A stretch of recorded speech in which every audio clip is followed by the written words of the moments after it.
जय महाराष्ट्र विद्यार्थी मित्रांनो. तर बघा बेटा, आपल्याला क्लास 10चा सायन्स 1चा पेपर तुम्हाला कशा प्रकारे येईल.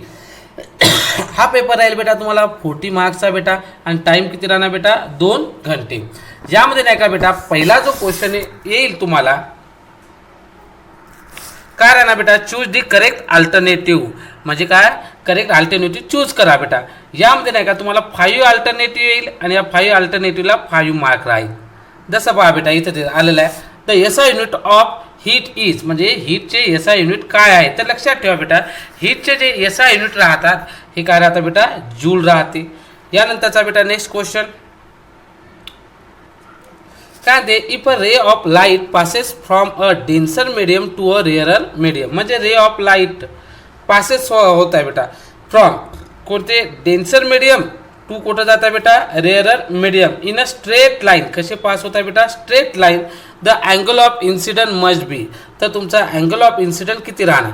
लक्षात ठेवा बेटा, डेन्सरमधून रेअररमध्ये जात असेल किंवा रेअररमधून जरी डेन्सरमध्ये जात असेल, पण कसं आहे स्ट्रेट लाईन जर आलं तर लक्षात ठेवा अँगल ऑफ इन्सिडंट हा कधी बी किती राहत असतो, 0 असतो. यानंतरचा क्वेश्चन बेटा वा, the power of convex lens. आपल्याला सांगितलं the power of convex lens of focal length 20 centimetre is. म्हणजेच काय म्हणते, पॉवर ऑफ कॉन्व्हेक्स लेन्सचा किती राहील जेव्हा त्याची नाही का बेटा फोकल लेंथ 20 सेंटीमीटर आहे. तर किती लक्षात ठेवा बेटा, कॉन्व्हेक्स आहे म्हणजे सरळ सरळ पॉझिटिव्ह राहणार बेटा आणि पॉझिटिव्ह राहणार बेटा. मग याचा आन्सर किती येणार, +5.0 डी. डी म्हणजे डायप्टर. त्यानंतर नेक्स्ट पहा, good conductor of electricity is. आता गुड कंडक्टर नाही का इलेक्ट्रिसिटीचा काय, गुड म्हणजे चांगला ज्याच्यातून इलेक्ट्रिसिटी पास होते. आता हे 4 दिले, या 4 पैकी बघायचं. तर या 4 पैकी नाही का काय आहे बेटा, कोण राहणार, ग्राफाईट. ग्राफाईट हा गुड कंडक्टर ऑफ इलेक्ट्रिसिटी आहे बेटा. यानंतरचा क्वेश्चन बघा, the height of medium earth orbit above the surface of the earth is. काय म्हणते, हाईट हा कोणत्या पण ऑफ मीडियम अर्थ ऑर्बिटची, मीडियम अर्थ ऑर्बिटची above the surface of the earth, अर्थच्या सरफेसच्या वर किती राहते. तर लक्षात ठेवा बेटा, मीडियम अर्थ ऑर्बिटची रेंज किती राहते, 2000 किलोमीटर टू किती राहते बेटा, 35780 किलोमीटर. मग ही नाही का त्याची रेंज आहे. या रेंजमध्ये कोण हे तर येणार नाही, 1500 हा पण येणार नाही या रेंजच्या दोन्हीच्या मधांमध्ये. त्यानंतर बेटा 45,000 याच्यापेक्षा अबाव आहे, हे पण नाही ना बा. इथं तुम्हाला दिलं आहे 25,000. तर बा 25,000 नाही का या रेंजच्या मधांनी, म्हणजे याचा आन्सर आहे ना हे. आता इथे झाला बेटा आपला नाही का क्वेश्चन फर्स्ट ए झाला. आता यानंतरचा बेटा बी येईल तुम्हाला.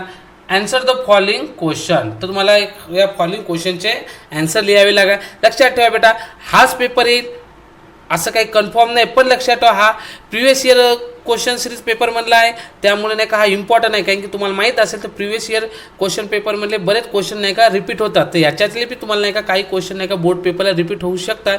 त्यामुळे खूप इम्पॉर्टंट क्वेश्चन पेपर आहे. लास्टपर्यंत व्हिडिओ बघा आणि नाही काय सगळे क्वेश्चन नाही का पेपरला जायच्या अगोदर करून जा बेटा. तर लक्षात ठेवा आन्सर द फॉलोइंग क्वेश्चन हा बी येईल आणि हा राहील तुम्हाला 5 मार्काचा, 5 मार्कचा. पहा याच्यात दिला आहे तुम्हाला, find the odd man out. आता ऑड मॅन आउट म्हणजे काय, वेगळा घटक ओळखा. तर पहा कोण दिलाय, लाऊडस्पीकर दिलाय, मायक्रोफोन दिलाय, इलेक्ट्रिक मोटर. याच्यातला वेगळा घटक कोण राहतो बेटा, मॅग्नेट. यांच्यापेक्षा कसा आहे डिफरंट. त्यानंतर बेटा कम्प्लीट द को रिलेशन. यांचं रिलेशन नाही का सांगा म्हणते. जसं नाही का बेटा CuI2 काय कोणता कलर राहतो, ब्राऊन. तर AgCl चा कलर कोणता राहत असतो, व्हाईट राहतो बेटा. यानंतरचा क्वेश्चन बेटा पहा, मॅच द पेअर आहे. काय म्हणते इकडं बा, इथं सबस्टन्स दिला आहे बेटा, इथं रिफ्रॅक्टिव्ह इंडेक्स. तर इथं दिला आहे तुम्हाला पहिले एअर. एअरचा रिफ्रॅक्टिव्ह इंडेक्स काय राहतो, तर लक्षात ठेवा बेटा एअरचा रिफ्रॅक्टिव्ह इंडेक्स राहतो 1.0003. यानंतरचा क्वेश्चन बेटा पहा, state true or false. True or false सांगा. तर लक्षात ठेवा बेटा काय ते, wavelength of red light is closer to 700 nanometre. 700 नॅनोमीटरच्या क्लोजर राहते, हे ट्रू आहे.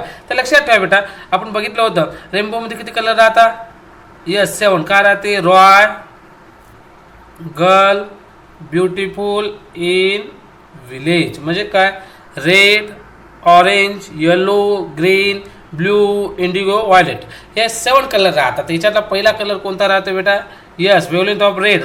रेडची नाही का वेवलेंथ सर्वात जास्त राहते. त्याची नाही का किती राहते बेटा? क्लोज टू 700 नॅनोमीटर, म्हणजे जनरल 700 राहते, म्हणून हे कसं राहणार बेटा? 2 राहणार.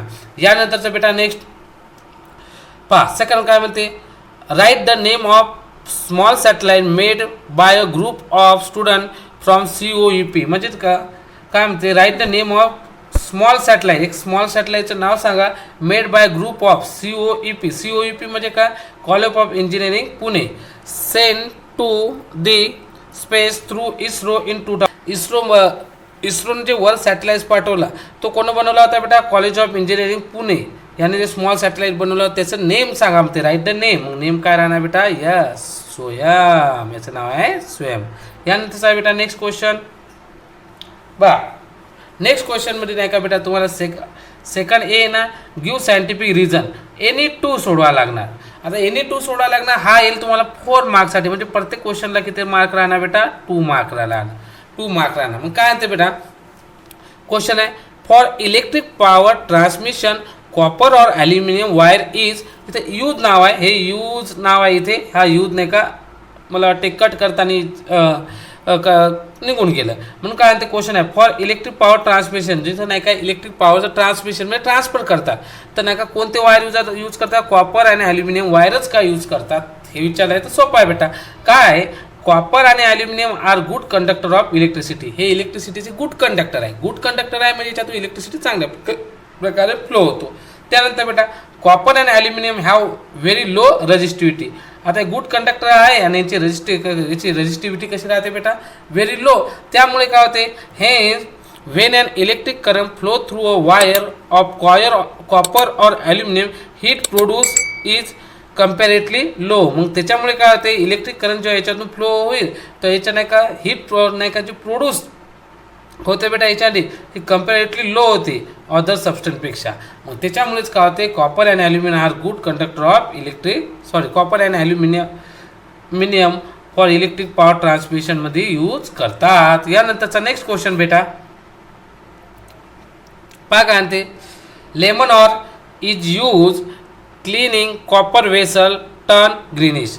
म्हणजे काय बेटा? हे जे आहे दिले आहे आपल्याला हे काय करतात? यूज करतात फॉर कशासाठी बेटा? क्लिनिंग म्हणजे नाही का धुण्यासाठी. कॉपर वेसल कॉपर म्हणजे काय? यस, तांब्याचे भांडे.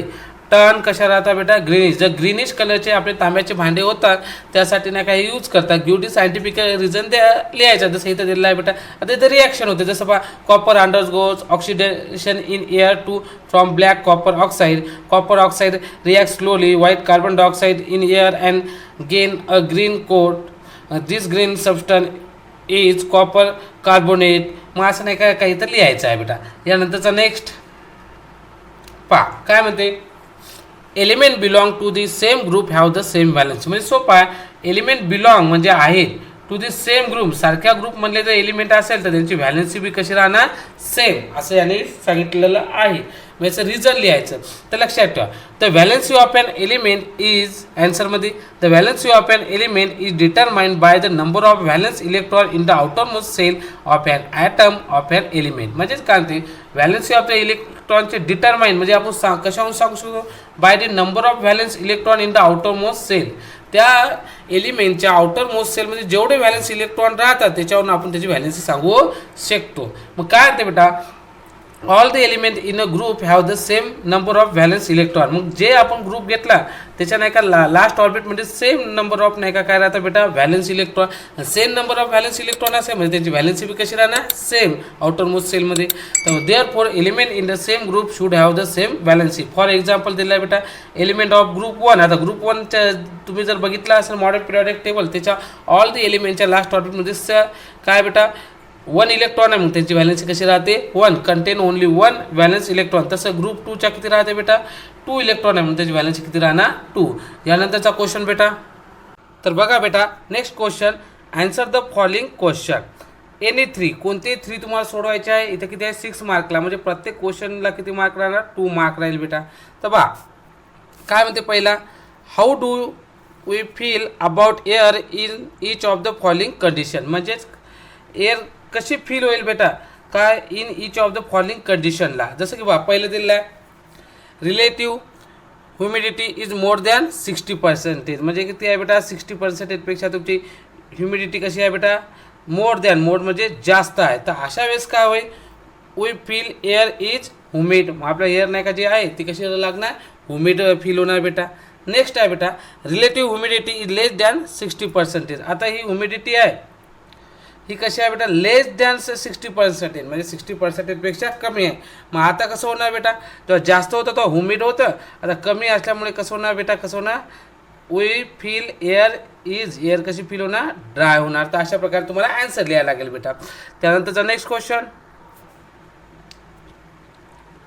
पहा कम्प्लीट द फॉलोइंग रिॲक्शन. आता रिॲक्शन कंप्लीट करायची आहे बेटा सोपी आहे. जसं बा इथं नाही का तुम्हाला दिलं आहे कार्बन 12 पण आलेलं आहे लक्षात ठेवा बॅलन्स रिॲक्शन राहणार झाली कार्बन 12. त्याला ते बघा इथं हायड्रोजन तुम्ही जर बघितलं असं नाही 22 आहेत हायड्रोजन.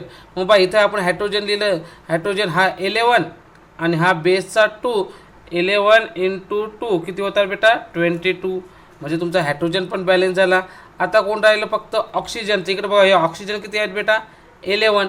हा ऑक्सिजन आहे निरा मल्टिपलला इथं कोण आहे बेटा 11 म्हणून हा 11 ऑक्सिजन. म्हणजे ही रिॲक्शन काय झाली आपली बॅलन्स झालेली आहे बेटा. यानंतरचा क्वेश्चन बेटा हा distribute between mass and weight. म्हणजेच मास आणि वेट म्हटलं तुम्हाला नाही का फरक स्पष्ट करा. तर पहिल्या याच्यात आपण मास बघू. बघा काय म्हणते the mass of a body is the amount of matter present in it. म्हणजे कोणत्या बॉडीमध्ये किती मॅटर प्रेझेंट राहते त्याला असे मास असे म्हणतात. वेट म्हणजे काय the weight of a body is the force with which the earth attract it. म्हणजे वेट म्हणजे काय तर इज द फोर्स राहते काय with which earth attract it. म्हणजेच काय ग्रॅव्हिटेशन फोर्स खाली अप्लाय होतो त्याच्यानुसार वेट ठरत असते. सेकंड आहे it has magnitude but not direction. याला मॅग्निट्यूड आहे पण मासला कधी डायरेक्शन राहते का नाही. पण याला it has both magnitude and direction. त्यानंतर बेटा it does not changes from place to place. Mass हे एका जागेवरून दुसऱ्या जागेवर एका प्लॅनेटवरून दुसऱ्या प्लॅनेटवर कधी चेंज होत नाही. पण weight it changes from place to place. हे नाही का प्लेस टू प्लेस चेंज होते. त्यानंतरचा बेटा it can never be zero. हे कधीच झिरो होत नसते मास. पण weight it is zero at the centre of the earth. Centre of अर्थला नाही का वेट काय होत असते बेटा झिरो होत असते. यानंतरचा नेक्स्ट क्वेश्चन बेटा बा कंप्लीट द फॉलोइंग टेबल. तुम्हाला हा फॉलोइंग टेबल कंप्लीट करायचा. पहा इकडे दिला आहे टाईप ऑफ सॅटेलाइट दिलं आहे आणि इकडे दिलं आहे name of Indian satellite and launcher. म्हणजे इथं सॅटेलाइट आपले कशा प्रकारचे आहे ते दिलं आहे आणि इथं नाही का सॅटेलाइट काय name of the satellite launcher कोणते यूज करतो आपण ते दिलं आहे. जसं पहा इथं नेव्हिगेशनल सॅटेलाइट. आता नेव्हिगेशनल सॅटेलाइटसाठी कोणता सॅटेलाइट यूज करता IRNSS हा यूज करता. लॉन्चर कोणता आहे बेटा PSLV. त्यानंतर बेटा अर्थ ऑब्झर्वेशन सॅटेलाइट. आता अर्थ ऑब्झर्व सॅटेलाइटला का कोणता यूज करतात बेटा सॅटेलाइट IRS आणि लॉन्चर कोणता आहे बेटा PSLV. यानंतरचा नेक्स्ट क्वेश्चन बेटा पहा define period and group of modern periodic table. आता 2 मार्क्सचा क्वेश्चन आहे. पिरियडच्या डेफिनेशनला 1 मार्क राहील आणि ग्रुपच्या डेफिनेशनला कशाला मॉडर्न पिरियडिक टेबल. आता तुम्हाला माहिती आहे ग्रुप म्हणजे काय राहते the vertical column of elements. काय म्हणते बेटा the vertical column of elements in the periodic table of element is called a group. म्हणजे सोप्या भाषेत काय झालं की नाही का तुम्ही नाही का याच्या मॉडर्न पिरियडिक टेबलमध्ये जे व्हर्टिकल राहतात सरळ कॉलम राहतात या टाईपचे याला आपण काय म्हणत असतो ग्रुप. त्यानंतर पिरियडमध्ये काय द हॉरिझॉन्टल रो. कसा आहे horizontal row of the element in the periodic table of the element is called as a period. म्हणजेच काय म्हणते जे मॉडर्न पिरियडिक टेबलमध्ये असे जे हॉरिझॉन्टल रो आहे हे असे जे हॉरिझॉन्टल रो आहे याला काय म्हणत असतात बेटा याला काय म्हणतात पिरियड. त्यानंतरचा नेक्स्ट क्वेश्चन बेटा पहा आता आपल्याला काय यानंतरचा नेक्स्ट क्वेश्चन दिलेला आहे बेटा काय म्हणते answer the following question any 5. Answer the following question आहे बेटा किती आहे एनी 5. किती मार्कसाठी आहे बेटा 15 साठी. म्हणजे याचा अर्थ प्रत्येक क्वेश्चनला किती मार्क आहे बेटा 3 मार्कचा क्वेश्चन आहे. मग पहा काय म्हणते कॅल्क्युलेट दी एस्केप व्हेलॉसिटी. आपल्याला काढायची आहे एस्केप व्हेलॉसिटी. इथे कॅल्क्युलेट सांगितलं आहे. त्यानंतर सोपा आहे बेटा प्रॉब्लेम आहे on the surface of the moon given the mass. आपल्याला दिला आहे मास आणि radius of the moon is. हे जे पहिले दिलं kg, किलोग्राममध्ये काय राहते मास, म्हणून आपण इथं लिहिलं मास ऑफ द मून, हे kg म्हणून लिहिलं. त्यानंतर बेटा मासनंतर इथं आपल्याला दिलं होतं रेडियस, तर ही काय बेटा रेडियस कशात आहे बेटा मीटरमध्ये, मग आपण इथं रेडियस लिहिलं. त्यानंतर जीची व्हॅल्यू पण दिलेली आहे, म्हणून आपण जीची व्हॅल्यू दिलेली आहे. आपल्या काय काय सांगितलं कॅल्क्युलेट डी, काय करायचं आहे एस्केप व्हेलॉसिटी. मग एस्केप व्हेलॉसिटीचा फॉर्म्युला आपल्याला माहीत आहे, ही एस्केप व्हेलॉसिटीचा हा फॉर्म्युला आहे. हा फॉर्म्युला राईट करायचा आणि ह्याच्यात तुम्ही व्हॅल्यू पुटअप करा, तुमचा आन्सर येऊन जाईल बेटा. सोपा आहे प्रॉब्लेम, फक्त फॉर्म्युला माहीत पाहिजे. यानंतरचा नेक्स्ट क्वेश्चन पहा. The element has is electronic configuration as 281, म्हणजे तो एलिमेंट आहे त्याचं इलेक्ट्रॉनिक कॉन्फिगरेशन दिलं आहे 281, म्हणजे किती व्हायला 11 त्याचा atomic number. Now answer the following question. काय म्हणते what is the atomic number of this element. तर तुम्हाला माहिती आहे 2 + 8 की 2 + 8 10, 10 + 1 11, म्हणून याचा ॲटॉमिक नंबर काय राहणार 11. ठीक आहे.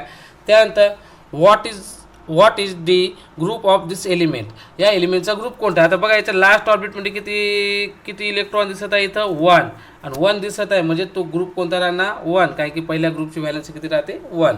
त्यानंतर बेटा to which period does this element belong. हा कोणत्या नाही का पिरियडमध्ये बिलॉंग करतात. हा कोणत्या करता बेटा पिरियड कोणता थर्डमध्ये. यानंतरचा क्वेश्चन बा. Observe the figure and name the ray A B, ray C D and ray G H. म्हणजे सोपं आहे, फिगरला तुम्ही ऑब्झर्व करा ना, याचे नाव लिहा. पहिला कोणता आहे रे ए बी, पाहे ए बी. हा रे येत आहे म्हणजेच काय आहे रे ए बीला आपण म्हणता इन्सिडंट रे. त्यानंतर कोणते विचारलेले आपल्याला सी डी विचारली आहे. By C D A B तर झाला. आता बघू आपण सी डी, हे बा सी, हे इन्सिडंट हे कोणते राहतात बेटा यस रिफ्रॅक्टेड रे, म्हणून सी डी झालं रिफ्रॅक्टेड रे. त्यानंतर जी एच म्हणजे काय बेटा हे बाहेर जात आहे. आता 3 विचारल्या कंडिशन, म्हणजे 3 विचारल्या म्हणजे ती प्रत्येकाला 1-1 मार्क, असे 3 मार्क होतात. म्हणून जी एच म्हणजे काय बेटा इमर्जन रे, असे 3 पैकी 3 लिहायचे, 3 पैकी 3 मार्क पडतात बेटा. यानंतरचा बेटा next question. Read the following sentence and answer the question. हे खालचं सेंटेन्स रीड करा आणि आन्सर द क्वेश्चन द्या. पहा NaCl is an ionic compound. NaCl नाही का हा आयोनिक कंपाऊंड आहे. त्याच्यासाठी पहिला क्वेश्चन आहे NaCl is an ionic compound का म्हणतात. तर लक्षात ठेवा बेटा. आता इथे Na दिलेला आहे, Na हा पॉझिटिव्ह राहतो, Cl काय राहतो बेटा निगेटिव्ह, म्हणजे हा डोनेट करतो आणि हा काय Cl काय करणार बेटा एक्सेप्ट करतो, म्हणजे हा डोनेट करणार, Cl काय करणार गेन करता. ते याच्यामागे रिझन आहे. तर पहा काय म्हणते सोडियम ट्रान्सफर 1 इलेक्ट्रॉन. पहा हे सोडियम 1 पॉझिटिव्ह आहे, तर हा ट्रान्सफर 1 करे. Sodium transfer 1 electron to chlorine, कोणाला ट्रान्सफर करत आहे बेटा Cl म्हणजे काय क्लोरीन गेन 1 इलेक्ट्रॉन. त्याने ते ट्रान्सफर केलं आहे 1 इलेक्ट्रॉन, तेच नाही क्लोरीन काय करणार गेन करणार. And sodium chloride is form by ionic bond, आणि त्याच्यामुळेच नाही का सोडियम क्लोराईड काय फॉर्म करणार आयोनिक बॉन्ड. त्यानंतरचा नेक्स्ट क्वेश्चन बेटा बघा. त्यानंतर state any 2 property of ionic compound. आता आयोनिक कंपाऊंडच्या नाही का कोणत्याही नाही का 2 प्रॉपर्टी आपल्याला इथं विचारलेल्या आहे. तर बघा बेटा इथं प्रॉपर्टी दिल्या तर अशा कोणत्या तरी इथं मी 3 राईट केलेल्या आहे, पण तुम्ही नाही का 2-3 राईट केल्या तरी सफिशियंट आहे बेटा. यानंतरचा नेक्स्ट क्वेश्चन पहा. Identify the physical and chemical changes from the following. सहसा फिजिकल चेंज म्हणजे काय कोणते आहेत आणि केमिकल चेंज कोणते आहे आपल्याला विचारलं आहे. जसं पहा transformation of ice into water, म्हणजे आईसचं नाही का ट्रान्सफर होत आहे वॉटरमध्ये, कोणता आहे फिजिकल चेंज. त्याच्यानंतर हे बघा हे दुसरा दिला आहे कोणता आहे बेटा केमिकल चेंज. तसं इथं मिल्क टर्न इंटू दी कर्ड, मिल्कचं नाही का कर्ड म्हणजे दह्यामध्ये कन्वर्ट होत आहे, मग हे कोणतं झालं केमिकल चेंज. त्यानंतरचं नेक्स्ट हां हे 3 तर झालेले आपल्या आताच घेतली. त्यानंतरचा इव्हॅपोरेशन ऑफ वॉटरचं नाही का इव्हॅपोरेशन होत आहे म्हणजे बाष्पीभवन होत आहे, मग ही कोणतं राहणार physical change. Digestion of food in the stomach, म्हणजे नाही का आपल्या पोटाने जे नाही का फूडचं नाही का काय होतं बेटा डायजेशन, हे कोणतं राहणार केमिकल चेंज. त्यानंतर हे आयरनचं हे कोणतं राहणार बेटा फिजिकल चेंज. या प्रकारे तुम्ही राईट करू शकता, डायरेक्ट राईट करायचं आहे बेटा. यानंतरचं पहा observe the following figure and answer the question. He figure observe करायची आणि आन्सर दी क्वेश्चन लिहायचे आहे बेटा. तर काय म्हणते बा आता which element had maximum specific heat capacity justify. कोणत्या एलिमेंटमध्ये मॅक्झिमम हीट कॅपॅसिटी आहे हे आपल्याला विचारायला सोपं आहे. पहा पहिले काय दिलं आहे तुम्हाला, आयरन दिलेलं आहे, नंतर कॉपर दिलं आहे, नंतर लीड. ते आपण नाही काय स्पेसिफिक हीट कॅपॅसिटी शिकलो आहे बेटा. तसं आहे इथं काय होतं, वॅक्सवर तिन्ही ठेवले. आयरननं नाही का मॅक्झिमम काय केली बेटा, आयरनची मॅक्झिमम हीट कॅपॅसिटी आहे बेटा, तर मॅक्झिमम हीट ॲब्झॉर्ब केली होती म्हणून आयरन हा वॅक्समध्ये सर्वात खाली गेला. आणि सर्वात वर कोण आहे बेटा, लीड, म्हणजे याची नाही का हीट कॅपॅसिटी कशी आहे बेटा, कमी. म्हणून सांगितलं which element has maximum heat capacity in justify. कोणाची आहे सर्वात खाली कोण गेला याच्यामध्ये वॅक्समध्ये, आयरन. म्हणून काय म्हणायचं, आयरन. एवढं काय लिहायची गरज नाही, हे काय लिहायची गरज नाही, आयरन जरी नाव लिहिलं ते सफिशियंट आहे, 1 मार्क मिळून जाईल. त्यानंतर तर नाही का दुसरं, which element has minimum specific heat capacity and justify. Sorry इथं जस्टिफाय विचारलेलं आहे म्हणून इथं आयरन लिहायला लागेल, इथं लिहायला लागेल iron goes deepest into the wax, हे लिहायला लागेल बेटा, नाही की जस्टिफाय विचारलं आहे. दुसरं पहा, which element has minimum specific heat capacity and justify म्हणते बेटा, लीड हा नाही का सर्वात वर आहे, खाली गेलेला नाही आहे. नेक्स्ट क्वेश्चन बेटा पहा, डिफाईन स्पेसिफिक हीट. आपल्याला स्पेसिफिक हीट म्हणजे काय हे विचारलेलं आहे बेटा, ऑफ ऑब्जेक्ट. त्या ऑब्जेक्टची स्पेसिफिक हीट विचारली आहे. तर बघा आता स्पेसिफिक हीट म्हणजे काय, the amount of heat energy required to raise the temperature of a unit mass of an object by 1 degree Celsius. म्हणजे 1 डिग्री सेल्सिअस एखाद्या युनिट मासचं जे टेम्परेचर वाढवण्यासाठी जी हीट लागते तिला कोणती हीट म्हणतात, या स्पेसिफिक हीट. त्यानंतर बेटा नेक्स्ट क्वेश्चन 7 नंबरचा, identify figure A B C and give their uses. Figure पहा, ते 3 फिगर देतील, त्याचे युजेस सांगा. तसं पहिला हा कोणता आहे बेटा, फ्यूज. हे काय कशासाठी यूज करते, use to protect appliances from electrical damage. म्हणजे इलेक्ट्रिकल आपल्याकडे जे डॅमेज होता त्याला प्रोटेक्ट करायसाठी हा फ्यूज यूज करू शकतो. यांचा नेक्स्ट क्वेश्चन बेटा पहा, दुसरा कोणता आहे बेटा, MCB. हे कशासाठी यूज करता, these are use in home. हे आपल्या होममध्ये यूज करता बेटा, होम्स हे आपल्या घरी यूज करता बेटा. त्यानंतर गॅल्व्हॅनोमीटर. गॅल्व्हॅनोमीटर कशासाठी यूज करता, it is use to detect presence of current in the circuit. म्हणजे आपल्या सर्किटमध्ये किती प्रेझेन्स ऑफ करंट आहे हे आपल्याला काउंट करण्यासाठी गॅल्व्हॅनोमीटर यूज करू शकता, म्हणजे करंट काउंट करण्यासाठी यूज करता. It can also be use for some electrical measurement. आणि बऱ्याच इलेक्ट्रिकल मेजरमेंटमध्ये पण हे यूज करू शकतात. यानंतरचा नेक्स्ट क्वेश्चन बेटा पहा, कंप्लीट द फॉलोइंग चार्ट. हे खालचा नाही का चार्ट आपल्याला कंप्लीट करायचा आहे. सोपा क्वेश्चन आहे पहा. हायड्रोकार्बन दिला आहे, पहा इकडे राहते सॅच्युरेटेड, तर तुम्हाला माहिती आहे इकडे काय ना अनसॅच्युरेटेड. इथं पहा अल्केन, अल्केनचा बघा इथं तुम्हाला दिला अल्केन. तर इथं जर तुम्ही जर एक ऑब्झर्व जर केला असेल तर इथं कोण आहे बेटा, ए. सोपा इथं ए, तर इथं काय राहते ई, आणि इथं काय राहते वाय. एवढंच लक्षात ठेवायचं आहे. मग काय अल्केनला जशाल तसं, फक्त ईच्या जागी इथं काय लावायचं बेटा, ई, आणि इथं काय लावायचं ईच्या जागी काय, ईच्या जागी इथं ई, आणि इथं ईच्या जागी काय लावायचं वाय. झालं ती काय संपला विषय. त्यानंतर फॉर्म्युला CnH2n+2 याचा फॉर्म्युला आहे. सेकंड याच्यात काय करायचं, हा 2 काढून टाकायचा म्हणजे 2nच येईल. आणि थर्ड याच्यात काय करायचं, हा +2 आहे त्याच्या जागी काय करायचं -2. बाकी फॉर्म्युले जशाल तसे येऊन जाईल बेटा. सोपा क्वेश्चन आहे, तर फास्ट गेट होता, व्हिडिओ वाढत आहे. यानंतरचा बेटा लास्ट क्वेश्चन. तर लास्ट क्वेश्चन बेटा, answer any one of the following question. म्हणजे कोणत्याही एकाचा आन्सर द्यायचं. हा जो क्वेश्चन आहे बेटा, हा क्वेश्चन तुम्हाला राहील 5 मार्क्ससाठी बेटा. कोणता एक सोडवा लागेल. तर बा काय म्हणते, observe the figure and answer the following question. Figure observe करायचे आणि आन्सर द फॉलोइंग क्वेश्चन लिहायचे आहे. आता ही फिगर आपण ऑब्झर्व केली. आता काय म्हणते, name the defect of vision represent in above figure. आपल्या डोळ्याला जो डिफेक्ट म्हणजे जो परिणाम झालेला आहे तो कोणता आहे. तर तुम्हाला माहीत आहे हा पर्सन किंवा ऑब्जेक्ट दूर असेल, पण इथे जर तुम्ही जर बघितलं हा इथे टच होत आहे म्हणजे रेटिनाला टच होत आहे का बेटा, नाही. मग हा अगोदर टच आहे, दूरचं दिसत नाही. दूरची जी इमेज आहे ती अगोदर टच होत आहे. याचा अर्थ हा कोणता राहणार, नियर साईटनेस. कोणता राहणार, नियर साईटनेस. त्यानंतर बेटा state the reason for this defect. याचं नाही का रिझन सांगायचं आहे. त्यानंतर हाऊ इट इज करेक्ट. याला करेक्ट करायचं आहे. तर सोपा, याला जर करेक्ट करायचं असेल तर काय करायला लागेल, काय नाही, फक्त इथं आपल्याला कोणती लेन्स यूज करायला लागेल, यस कोणती कॉन्केव लेन्स. कॉन्केव लेन्स जर आपण जर यूज केली कॉन्केव, तर इथं सहसा लाईट येतील आणि रेटिनाला टच होतील. म्हणून काय म्हणणार, युजिंग कॉन्केव लेन्स. आणि लास्टला draw the diagram to show the correction of this defect. हे पण मी ना आता जशी इथं डायग्राम काढून दिली, आता फास्टली काढलेली आहे. तर अशी नाही का डायग्राम तुम्हाला काढायची. अशी जर डायग्राम काढली तर तुम्हाला आन्सर मिळते. तर यानंतरचा नेक्स्ट क्वेश्चन बेटा पहा, कंप्लीट द फॉलोइंग टेबल. हे टेबल नाही का तुम्हाला कंप्लीट करायचे आहे बेटा. या टाईपचं दिलं आहे, तुम्हाला नाही का असे आन्सर नाही का राईट करावं लागेल. तर हे 5 आहे, 5ला प्रत्येकाला 1 मार्क असे म्हणून 5 मार्क होता. तर इथं आपला नाही का आजचा व्हिडिओ संपलेला आहे. आय होप तुम्हाला आजच्या व्हिडिओमध्ये जे एक्सप्लेनेशन केलेलं आहे, जे तुम्हाला सांगितलं आहे ते तुम्हाला चांगल्या प्रकारे समजलं असेल बेटा. तुम्हाला नाही का सायन्स वनच्या पेपरसाठी माझ्याकडून नाही का बेटा बेस्ट लक. आणि जर तुम्हाला व्हिडिओ आवडला असेल तर प्लीज एकदा आपल्या चॅनलला लाईक करा, आपल्या चॅनलला सबस्क्राईब करा आणि कमेंट करा. ओके बेटा, थँक्यू.